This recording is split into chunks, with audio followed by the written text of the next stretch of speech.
Hey guys, and welcome back to another video. Bass Outreach here.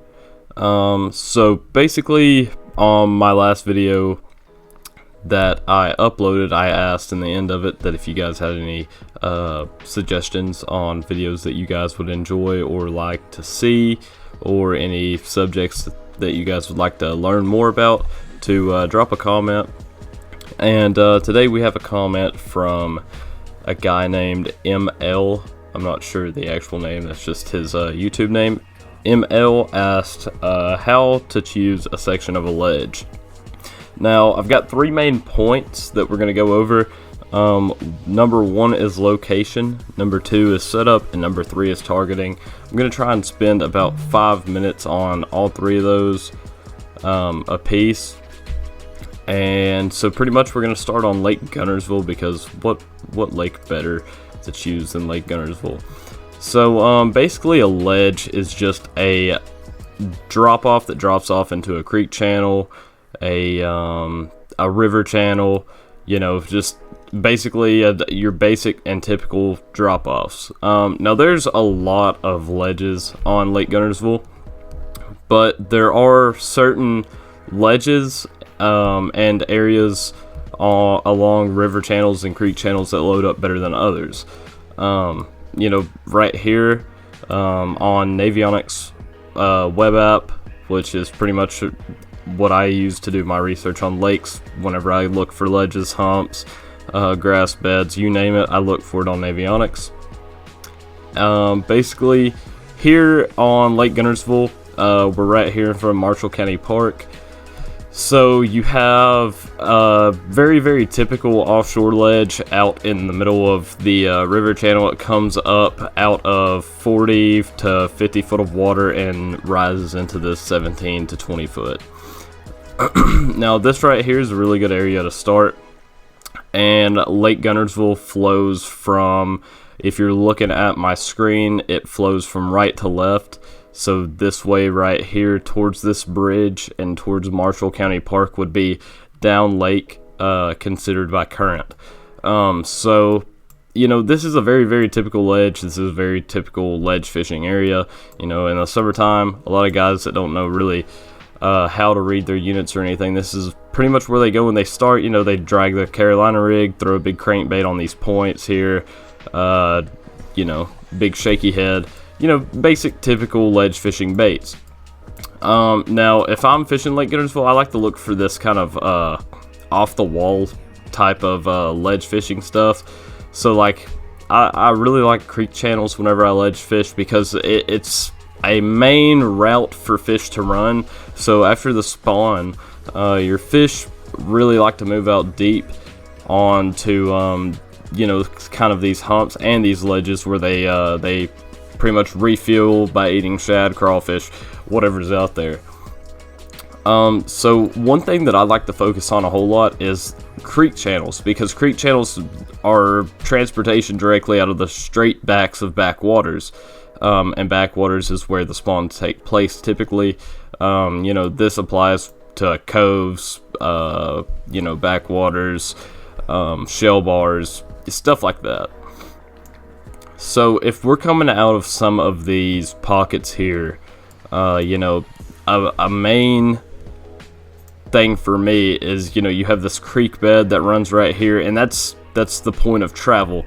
So whenever I'm looking for offshore areas and what makes one offshore area better than the other, you want shallow water to deep water extremely quick. And like I said, these backwaters here, they provide that for bass. And as a tidal type of fishery, you know, you have constant current on Lake Guntersville a lot of times, except for Sundays, which Saturday they really stop pulling a whole lot of current. They still pull some, but not a whole lot. So you've got some submerged culverts here. It comes out and makes this point, a nice little slope off this island here that runs to this submerged culvert. You know, you've got these humps and everything like that. So let's say that we find fish on this, and it's just this little hump right here, right next to this creek bed. Basically, moving on to point number 2, which is going to be setup. So let's say that we find a school of fish here. Now your setup is going to be really dependent. If I was to set up, I would set my boat up right about where my cursor is, right here, and start firing over the tip of this thing. That's usually what I like to do. Sometimes you can't get fish to bite like that. Let's just be honest. There's been a lot of times where I've had to go opposite from where the current actually, typically does flow. So if we're in this creek channel right here and they just start pulling a whole lot of water, your current's going to flow directly out of this back out into the main channel. So coming out of this main channel right here, your best bet would be, like I said, to set up right here, because that's the most natural way that you can possibly fish this. Fishing a deep diving to mid-range crankbait over the point of this hump here, it's really going to look natural to these fish, because you've got the current that hits this right on the head, and you're firing that crankbait, and that's how those fish are hitting and seeing those shad there. So that's just one way to do it. Now there has been tournaments and just days fishing that I would have to set up on somewhere like right here where my cursor's at now and fire across this point also. And that's just pretty much how that goes. But setup is a really big deal, and if you're fishing a school that is bass, 100% sure, you've caught fish out of that area before or whatever, and you can't get them to bite on the way that you typically set up, just try setting up on a different way, because like I said, I've had multiple days, multiple tournaments, multiple practice days where I've found school of fish. I've been able to catch a few throwing from one side, but I switch it up and it automatically just fires those fish back up, and I'm not 100% sure why, but that's just something else to try just in case you're ever trying to get your school to go and that they are still there. Now, moving on to number 3, targeting. Like in an area like this, okay, so we know Lake Guntersville is shallow, and 10 foot's probably a little bit too shallow, just considering the fact that you'll probably have a little bit of eelgrass and maybe even a little bit of milfoil or something like that growing in this 10-foot range. But let's just imagine that there's not any eelgrass or anything like that in this 10-foot range. Now, if there's one go-to that I always throw, and it's just a 1/2 ounce pegged Texas rig 10.5-inch worm here in the summertime, or if you're fishing there in the fall, the spring, a rattle trap, ripping a square bill, or even chatterbait, baits such as that, grassless, weedless baits, or something that you can rip it out of that grass real easily and maintain those hookups on those reaction strikes. That just goes a long way, as opposed to trying to wind a 5XD through a grass bed. It just that just doesn't work out. But anyways, targeting, so let's imagine that this has no grass on it whatsoever. My first go-to, and whenever I'm ledge fishing any time of the year, my first go-to is I love a deep diving crankbait. And you can't go wrong with a deep diving crankbait because it just really imitates that main point of forage that these fish feed on, grow on, and they pretty much, they live their whole life feeding on that main source of forage, which is shad, bluegill, just the basics.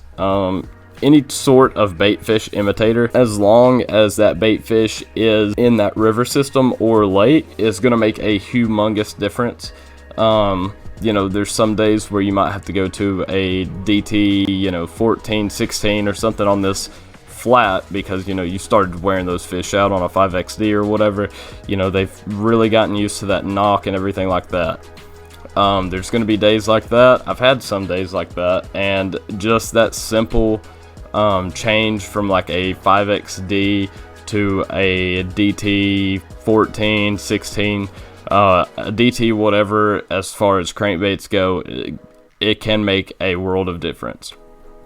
Now, if it's a slower day and they won't go on the crankbait for some reason, another bait I like to try is, I like my 1/2 ounce big worm Texas rig, or I like my 1/2 ounce to 3/4 ounce big worm on a shaky head.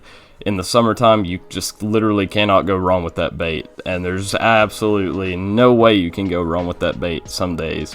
And I've caught numerous amounts of fish on both of those baits in the summertime and you know, it's just a main staple of ledge fishing and deep fishing. As far as, you know, deep fishing goes, it's just hard to go wrong with that big shaky head and that big Texas rig.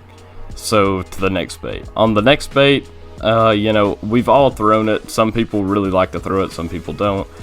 If it's a super tough day for some reason, you know, that drop shot and a Carolina rig are hard to go wrong with. Sometimes they just like that minimal profile bait and that slow glide of like a Carolina rig, and just that suspension of the itty bitty worm on a drop shot. You know, some days that just really gets them to go, and it's hard to say why. I think that size has a lot to do with it, and so does the settability of both of those baits. But they're both super subtle baits, and they both have, you know, gotten me and caught me a ton of fish in my fishing career. So, you know, just really look into those. If it's a super tough day, you can't get them to bite that big worm, and you can't get them to bite something that's moving pretty quick, just look into those, try them out, and hopefully you won't be, you won't get skunked on those, surely. But on to the next one. So last but not least, if it's late summer or early fall even, there's two baits that I really look into, because these schools are really starting to get beat up, and it's getting harder and harder to catch fish offshore at that point, because these fish have been found by multiple people, they've been caught multiple times, and there's just two baits that really can make the difference for you. So in late summer, I find that a lot of these offshore fish like to suspend, and whenever they go to suspending, it can be really tough to get bites on the baits that I've previously mentioned. So basically my go-tos whenever I see suspended fish and stuff like that, one is going to be the flutter spoon. You cannot go wrong with the flutter spoon. It's just like that crankbait I was mentioning. It's just a main staple of offshore bass fishing. We've all seen Chris Zaldain throwing the big flutter spoon and everything, and honestly, there's not any trick to it. It's as simple as throwing it out, letting it sink to the bottom, and ripping it up and following your line back down. You'll feel the bite, I promise, because whenever they hit that thing, they hit it. But that's just one of them. The second one is a hair jig. Whenever those fish really start to get beat up, and they just want something super subtle, even a little bit more subtle than the drop shot and the Carolina rig, you know, it's really hard to go wrong with the hair jig, especially if you've got a little bit of suspension from those fish off the bottom, you know, 4 or 5 foot. It really can make a difference on the hair jig. So, you know, I recently just started throwing a hair jig. I've already noticed a difference in my bass fishing performance, because whenever I can't get them to bite that big flashy piece of metal, you know, that we call a flutter spoon, you usually can get them to go on the hair jig. So those are just a couple tips from me. You know, ML, I hope that I responded to your question pretty well, and yeah, I hope you guys enjoyed, and if you did, don't forget to drop some questions and like and subscribe. And if you have any more questions along these lines, you know, feel free to drop them in the comments, and I'll be more than happy to, you know, give some advice or try and help out where I can whenever it comes to bass fishing. So, yeah, planning to make some more videos here in the coming weeks, and hopefully drop another one for you guys this week. Probably a shallow fishing video. But, yeah, I hope you guys enjoy, and I will see you later.